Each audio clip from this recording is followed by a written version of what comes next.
Hi hello welcome to my channel. இது Siva Ashwini life style.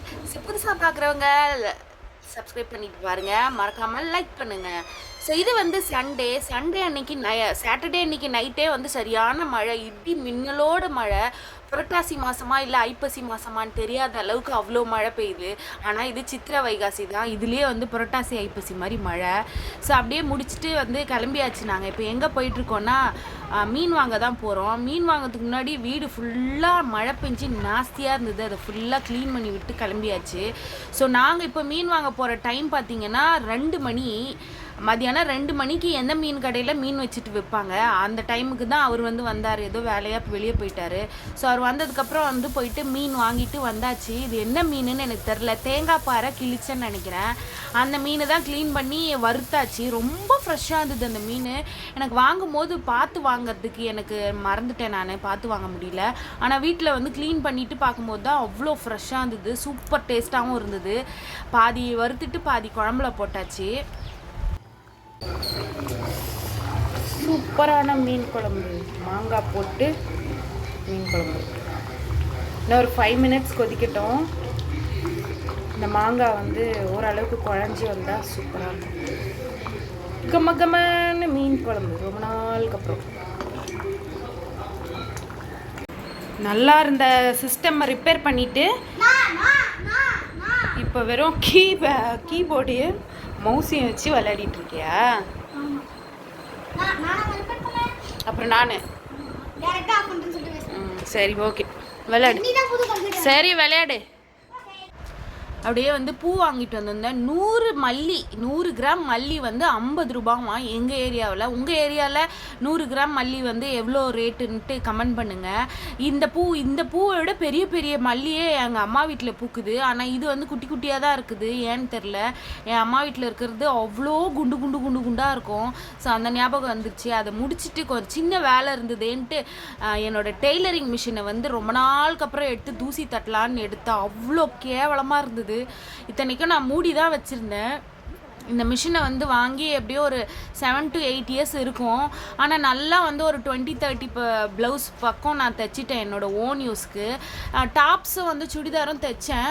இப்போ வந்து ரொம்ப நாள் ஆச்சு நான் மிஷினில் கை வச்சு சரி எடுக்கலாம், நைட்டி ஆல்ட்ரேட் பண்ண வேண்டியது இருக்குதுன்னு எடுத்தால் அவ்வளோ கேவலமாக இருந்தது. எனக்கு வந்து மிஷினை பற்றின எந்த அறிவுமே இல்லாதப்போ நான் கேட்டேன், எனக்கு வேணும் மிஷினு அப்படின்னு சொல்லி கேட்டதுமே வாங்கி கொடுத்துட்டாரு. நான் எது கேட்டாலும் வாங்கி கொடுத்துருவாரு, ஆனால் வெளியே மட்டும் அனுப்ப மாட்டார். ஸோ அந்த மாதிரி தான் இதை வாங்கி கொடுத்தாரு. நான் கிளாஸுக்கும் போக கிடையாது. இந்த மிஷினை எங்கே பாபின் இருக்குது, எங்கே கேஸ் இருக்குது, என்ன ஏது எதுவுமே தெரியாது. மிஷின் வேணும்னு கேட்டதும் வாங்கி கொடுத்தாச்சு. அப்புறம் பக்கத்துலேயே ஒருத்தவங்க கிட்ட ஒரு 1 மந்த் போல் டெய்லரிங் கிளாஸ் போனேன். போயிட்டு ப்ளவுஸ் தான் ஃபஸ்ட்டு கற்றுக்க போனேன். அவங்க சொல்லி கொடுத்ததுக்கு வந்து எனக்கு மண்டையே குழம்பிருச்சு. நீங்களாம் எப்படி ப்ளவுஸ் கற்றுக்கிட்டீங்கன்னு தெரியல. ஆனால் நிறைய பேர் சொல்லுவாங்க ப்ளவுஸ் வந்து கட்டிங் தான் ரொம்ப கஷ்டம் இருக்கிறதுலேன்னு. நான் போய் அவங்கக்கிட்ட கற்றுக்கிட்டு அதுக்கப்புறம் ஆன்லைன்லேயே ஷூ வித் ஷாமா அவங்களோட சேனலை வந்து ஒரு 50 டைம் வந்து பார்த்துருப்பேன் ஒரே வீடியோஸை. ஸோ அதுக்கப்புறம் எனக்கு வந்து நல்லா மண்டையில் ஏறிடுச்சு ப்ளவுஸ் இப்படி தான் கட் பண்ணோன்னு. அதுக்கப்புறம் ரொம்ப ஈஸியாகிடுச்சு ப்ளவுஸ் கட் பண்ணுறது. அதுக்கப்புறமா ப்ளவுஸ் நானே ஓனாக கட் பண்ணி நானே வந்து கொஞ்சம் டிசைன்ஸ் எல்லாம் வச்சு நானே கட் பண்ணி ஸ்டிச் பண்ணி ஓன் யூஸ்க்கு நான் வச்சுக்கிட்டேன். நல்லா கம்ஃபர்டபுளாக இருக்கும். நம்ம மற்ற டெய்லர்கிட்ட கொடுத்து ஸ்டிச் பண்ணி நம்ம போடுறத விட நம்ம கையால் நம்மளே அளவெடுத்து தைச்சி ஸ்டிச் பண்ணி போடும்போது இருக்கிற கம்ஃபர்டபுள் வெளியில் கொடுத்து தைச்சி போடும்போது கிடையவே கிடையாது. ஸோ எத்தனை பேர் இதை ஃபீல் பண்ணியிருப்பீங்கன்னு தெரியல. என்னோட மிஷினை வந்து இன்றைக்கி ஆல்ட்ரேட் பண்ணுறேன்னு ஒரு வழியாக ஆக்கிட்டேன். தூசு தும்பு எல்லாத்தையும் போட்டு வரட்டுன்னு வரட்டி எடுத்தாச்சு. இந்த மிஷினை வந்து நான் வாங்கும்போது வந்து 7,000 சம்திங் இருந்தது. இப்போ இந்த மிஷின் வந்து என்ன ரேட்டு போகுதுன்னு தெரில. நான் ஃபஸ்ட்டு மிஷினுன்னு வாங்க போய் கடையில் ஷோரூமில் நிற்கும் போதே வந்து உஷாவில் வந்து இந்த உள்ளேவே வரும்ல ஓவர்லாக்கும் வித் எம்ப்ராய்டரியும் சேர்த்து வர்ற மாதிரியான மிஷின் தான் போய் ஆர்டர் பண்ண நின்னார். நம்மளுக்கு இந்த மிஷினை பற்றின அறிவு எதுவுமே கிடையாது. அப்படி இருக்கும்போது நம்மளுக்கு எதுக்கு இந்த மாதிரியான மிஷினு தேவையில்லை, எனக்கு சின்ன மிஷினே போதும். நம்ம யாருன்னு தெரியும் இல்லையா, நம்ம ஒரு வேலையை எடுத்தால் அது வந்து ஒரு வாட்டி தான் செய்வோம், அது வந்து அப்படியே தான் கிடக்கும். அதனால் நம்மளுக்கு தேவையில்லை.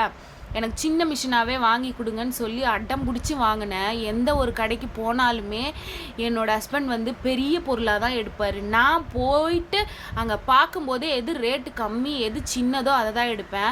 அந்த மாதிரி தான் இந்த மிஷினை நான் சின்னது, இது சின்ன மண்டை, இந்த மிஷினை எடுத்தேன். இந்த மிஷினை எடுத்து நல்லாவே யூஸ் பண்ணிகிட்டு இருந்தேன். இப்போ தான் ஒரு 2 இயர்ஸ் இருக்கும், 1 இயர் இருக்கும் முழுசான்னு நினைக்கிறேன், 1.5 இயர்ஸ். தொடவே கிடையாது. ஒரு ஓரம் அடிக்க ஒரு கிழிச்சலை தைக்கிறதுக்கு கூட இதில் நான் தொடவே கிடையாது. அந்த அளவுக்கு வந்து இது அன்யூஸபிளாக அப்படியே தூக்கி போட்டாச்சு.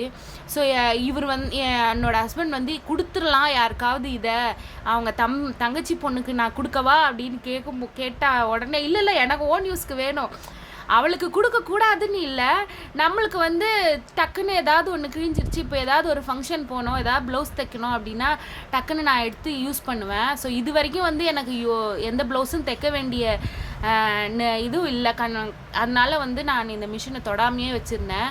ஆனால் கட் பண்ணி வச்சுருக்கேன். ஒரு 4 ப்ளவுஸ் பக்கம் போல் நான் கட் பண்ணி வச்சுருக்கேன். அதை நான் இன்னும் ஸ்டிச் பண்ணுறதுக்குன்னு என்னோடய மண்டையோ மூளையோ சொல்லவே இல்லை.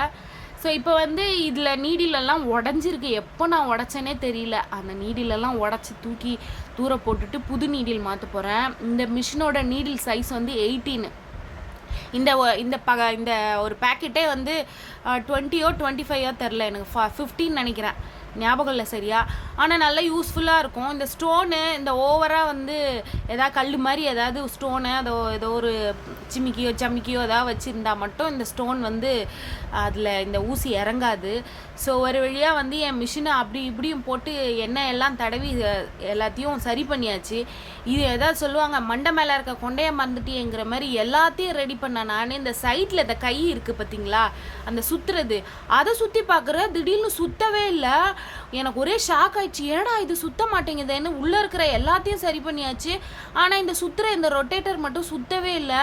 எனக்கு செம்ம டென்ஷன் ஆயிடுச்சு. ஐயோ என்ன தான் பண்ணுறதுன்னே தெரியல. நான் எனக்கு தெரிஞ்ச அந்த நட்டு சைடில் இருக்கிறதெல்லாம் கழட்டி உள்ளெல்லாம் பார்த்தேன், ஆனால் என்னவோ தெரியல, இதுக்குள்ளே சுற்றவே இல்லை. சரி ஓகே, இதை வந்து எடுத்துகிட்டு போய் ரிப்பேருக்கு தான் கொடுக்கணும் அப்படின்னு சொல்லி தான் நான் வந்து எடுத்து வச்சுருக்கேன். எப்போ நான் ரிப்பேருக்கு எடுத்து போய் கொடுக்க போகிறேன்னு எனக்கு தெரியல. ஸோ இதை வந்து எப்படி ரிப்பேர் பண்ணுறதுன்னு உங்களுக்கு ஏதாவது தெரிஞ்சுதுன்னா கமெண்ட் பண்ணுங்கள், ப்ளீஸ் கமெண்ட் பண்ணுங்கள். இந்த ஓப்பன் பண்ணுறேன் இல்லையா, இந்த ஓப்பன் பண்ணி உள்ளே பார்த்தாலும் எனக்கு அவ்வளோவா தெரியல, இதை பற்றின நாலேஜ் எனக்கு இல்லை.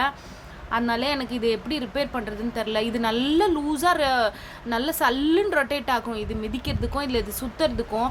இப்போ வந்து இது சுற்றவே மாட்டேங்குது. உள்ளே ஏதாவது துருப்பிடிச்சிருக்கா இல்லை ஏதாவது சிக்கிக்கிச்சா அப்படின்னு தெரில. இதை பாருங்கள், நான் எவ்வளோ சுற்றுறேன், அதுக்கு மேலே சுற்றவே இல்லை.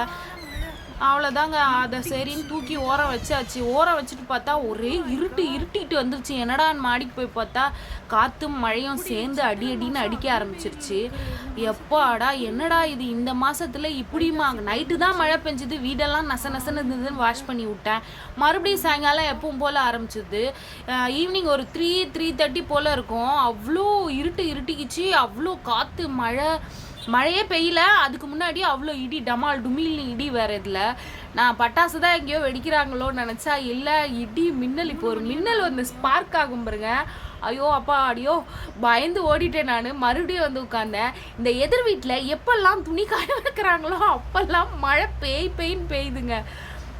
ஒரு வழியாக வந்து இந்த மழையை ரசிச்சுக்கிட்டே இந்த வீக் வந்து இப்படி தான் போச்சு. எனக்கு ரொம்ப ஜாலியாகவும் ரொம்ப டென்ஷனாகவும் இருந்தது. என்னோடய மிஷின் கொஞ்சம் எனக்கு டென்ஷன் ஆக்கி விட்டுருச்சு. அதனால் இந்த சண்டே மழையும் மனவலியும், ஆமாம் என் மிஷின் சரியில்லைல்ல, அதான் மழையும் மனவலியுமாவே இந்த வாரம் சண்டே எனக்கு இப்படி தான் போச்சு. உங்களுக்கு சண்டே எப்படி போச்சுன்னு மறக்காமல் கமெண்ட் பண்ணுங்கள். புதுசாக என்னோடய வீடியோ பார்க்குறீங்க அப்படின்னா கண்டிப்பாக மறக்காமல் சப்ஸ்கிரைப் பண்ணுங்கள், லைக் பண்ணுங்கள், ஷேர் பண்ணுங்கள், கமெண்ட் பண்ணுங்கள். வீடியோ பிடிச்சிருக்குன்னு நினைக்கிறேன். இன்னொரு வீடியோவோட மீட் பண்ணுறேன். பாய்.